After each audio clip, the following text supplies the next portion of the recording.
Ladies and gentlemen, my name is Coffee Break, and welcome back to the Coffee Cast. And this is going to be the Midwest Amateur Esports League. Bam! Finally got it right. This is going to be week 1 of the MAeSL. And we are currently in the middle of a series between Vulcanix, who won game number 1 in this best of 3. He is going to be our blue Protoss player on the south side of the map here in the 6 o'clock position on Metropolis. His opponent going to be this Zerg red player spawning on the 3 o'clock position. Once again on Metropolis, it is going to be Flapjack. Flapjack, the last game kind of just... I mean, he had a good defense. It's just that he wasn't ready for such the pressure that came his way.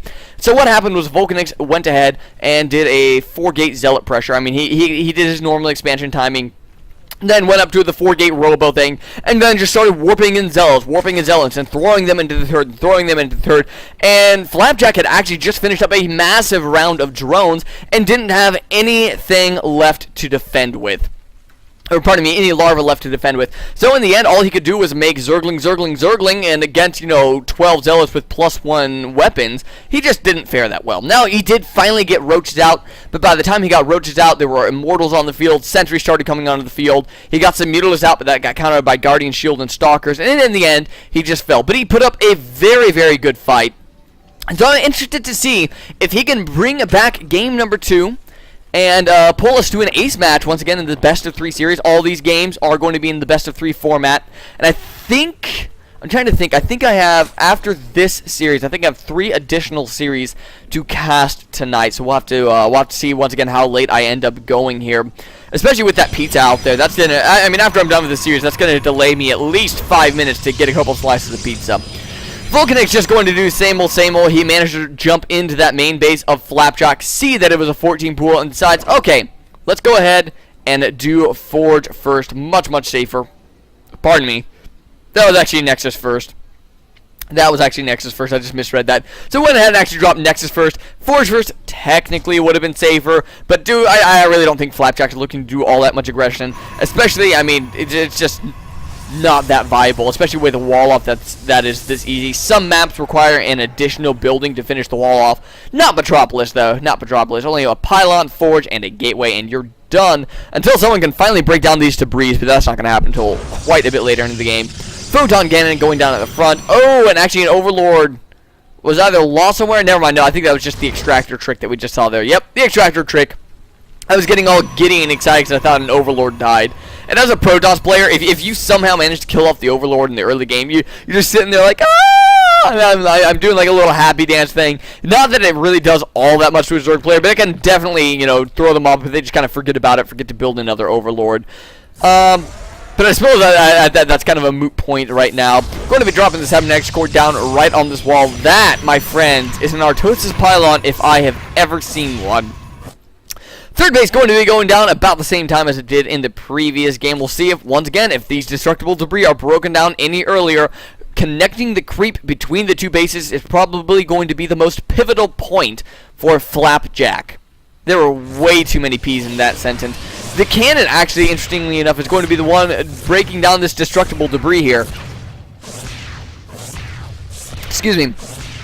Which makes me kind of want to believe that we're going to be seeing some sort of robotics timing push here of some sort. Otherwise, there would really be no reason to break down these rocks. If anything, he'd be working on breaking down these rocks with the Zealot or something. But this is just going to pretty much create a big hole in his wall. So we'll have to see what exactly he does there. I really want another pylon to be dropped on this wall. That's literally just bugging the ever-living crap out of me. 2 gas geysers going to be going down onto the field for Flapjack. No Roach Warren on the field quite yet. In fact, if anything from last game can be pulled from Flapjack's play, it's the fact that he does not like going for an earlier Roach Warren. In fact, I believe that he was trying to skip it entirely here. The Zealot actually going to be able to do quite a bit of damage versus this Queen, but there is another Queen up in the main base. Going to be able to slowly make her way down into the natural expansion. Zealot going to be running over to the third base. Maybe it'll be able to get a drone killer too. I mean, if nothing else, that's pretty much the best you can hope for there. But if there's one thing that we saw, Flapjack likes to delay that Roach Warren. I was almost wondering if he might be going lair without the Roach Warren, which is a little bit risky.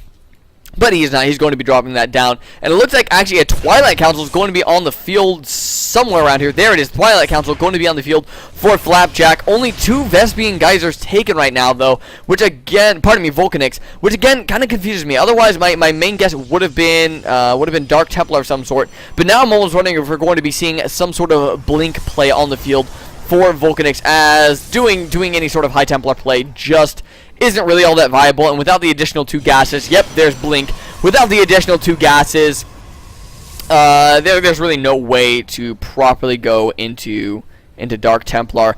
And as I was just kind of trying to mention there, but completely forgot to finish the sentence for, the old Charizard Archon build really not that good in modern day Protoss versus Zerg. So, I mean, the only thing he really could have been doing would be rushing for those Dark Templar. But once again, without the gases. And again, once again, I'm just kind of going on about a moot point. Blah-de-da. Blink is on the way. There's no robotics on the field, though, which means that there's going to be no observer to help him blink up onto the high ground. So that's going to be one little thing Flapjack definitely does going on for him. Also, Flapjack mainly focusing on the Zerglings right now. Always going to be a bonus versus those Stalkers. Obviously, not going to be that many Zealots in the composition for Vulcanix, as blink. I mean, you can't really blink Zealots up a ridgeline. As awesome as that would be, I mean, come on, Heart of the Swarm, they're going to be having flying Zerglings in the campaign. Why can't my Zealots blink around? It's a void power, right?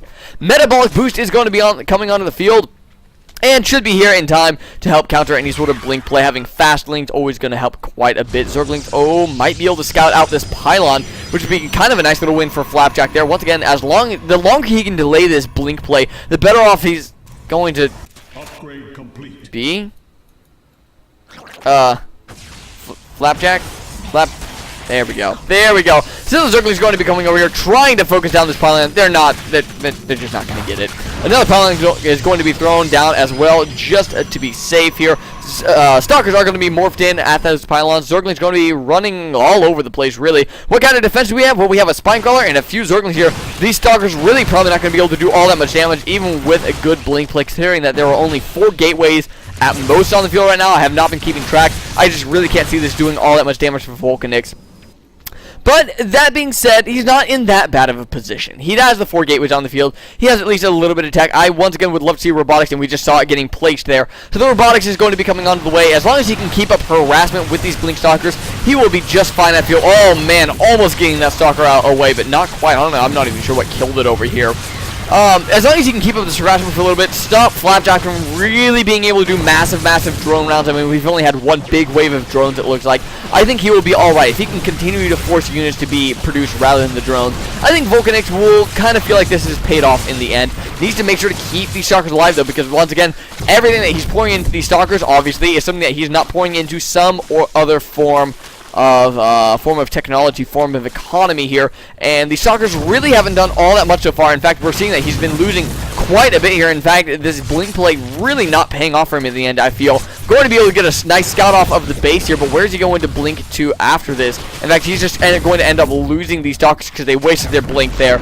And those Stalkers all going to die. Going to try to get a nice warp in of Zealots coming over into the 3rd base here. But once again, those even not going to be able to do all that much damage. They do have that +1 upgrade. Trying to run straight for the drone line, I think. But these Zerglings and the Spine Crawler going to be able to take it out before they even get there.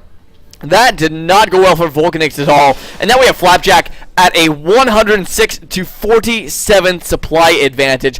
Vulcanix not in a very good position. They're going to be trying to pump out Immortals. And here go the proxy pylons as well. Flapjack now has 100% map control. He has a unit control. He has pretty much control of this game at this point. Going to be trying to warp in sentries. That's kind of a bad sign actually for Vulcanix. The fact that he has to warp in sentries kind of for defense at this point in time. It's kind of a hairy situation, because at this point he really does not have the army. He does not have the gateway count to be able to push out with a large sentry immortal army and then, you know, warp in Stalkers and Zealots after he gets out across the map. Flapjack's Spire has now finished up. He is going to be creating some Mutalisks here to complement his Zerglings. So they're going to that kind of older Zergling Mutalisk style, which, ironically, with what I was saying earlier, is actually kind of weak against that Archon build. So, Vulcanix, I suppose if he had gone for an older style of play, would have been actually in a nice little position against what Flapjack's going for right now. That being said, Blink Stalker's on the field to help out with the Mutalisk. Not the worst thing in the world, as long as he can get some force fields around his army, force fields around his Stalkers to keep the Zerglings away, he won't be in too bad of a position. Flapjack going to be coming down into this third base. He has scouted this out. Looks like he is going to actually try to run up into that natural expansion, going to try to get a surround actually on these units. Not really going to be able to kill anything off. Just kind of saw the unit composition there for Vulcanix. So some Zerglings die without much of a cause. That's not too big of a deal for Flapjack considering how far ahead he is at this point in time. And this, once again, is why I like the spending tab. We can just see how much more Flapjack has really spent than his opponent.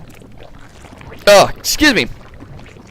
Dark Shrine is going to be finishing up fairly shortly here for Vulcanix. He's going to be able to do a little bit of harassment with those as well as get some Archons onto the field, which will be nice against these Mulas. But the question is, well, not the question, the fact of the matter is, he's not going to be able to get those Archons into a good position against said Mutalisk, and there are quite a few of them right now. In fact, 16 of them positioned just outside Vulcanix's base. So this kind of bodes ill right now. What does Vulcanix have in his army? Well, a single Stalker for anti-air defense. In fact, just warping in a bunch of sentries there as well. So he's not even going to have warpins for this mineral line here, which means this mineral line is absolutely forfeit. So many probes going down instantly there. Excuse me, trying to drop a couple of additional gateways. Some probes over in the natural expansion dying as well. And actually, I almost wonder if Flapjack can outright engage this army right now. I think he can. It looks like Vulcanix in a lot of trouble. Going to be taking a couple pot shots off at the Immortals. 14 Mutalisks do remain. That Mutalisk is really low on health. How much health that? That Mutalisk was down to 3 freaking health. My goodness. Fourth base now established as well for Flapjack. He's sitting very pretty economically. Up 100 supply over Vulcanix. Flapjack in a great position here. I just can't even see Vulcanix coming back from this sort of pressure here. Even has probes in his army right now. Looks like he was going for a death push out across the map. But Vulcanix just does not have enough. Now losing all of his sentries as well. Trying to pop the Guardian Shield to make these last as long as possible. All the sentries are dead. A single 3 Stalkers remain. Just pretend that one made sense. Pretend I can count, guys. And that's all the anti-air defense left on the field for Vulcanix. He actually just abandons his bases. I'm going to be losing pretty much everything over here. There is a Dark Templar on the field right now, going to be trying to run over, but the Overseer is already on the field in position. GG from Vulcanix, and that means Flapjack has brought us to the ace match in this best of 3 series. And without further ado, I'm going to jump straight into it because I know if I take any sort of break, it'll be going out there and eating pizza, and I won't be back for like 20 minutes or something. So let's go on into game number 3 here. Let's not wait at all. Woo!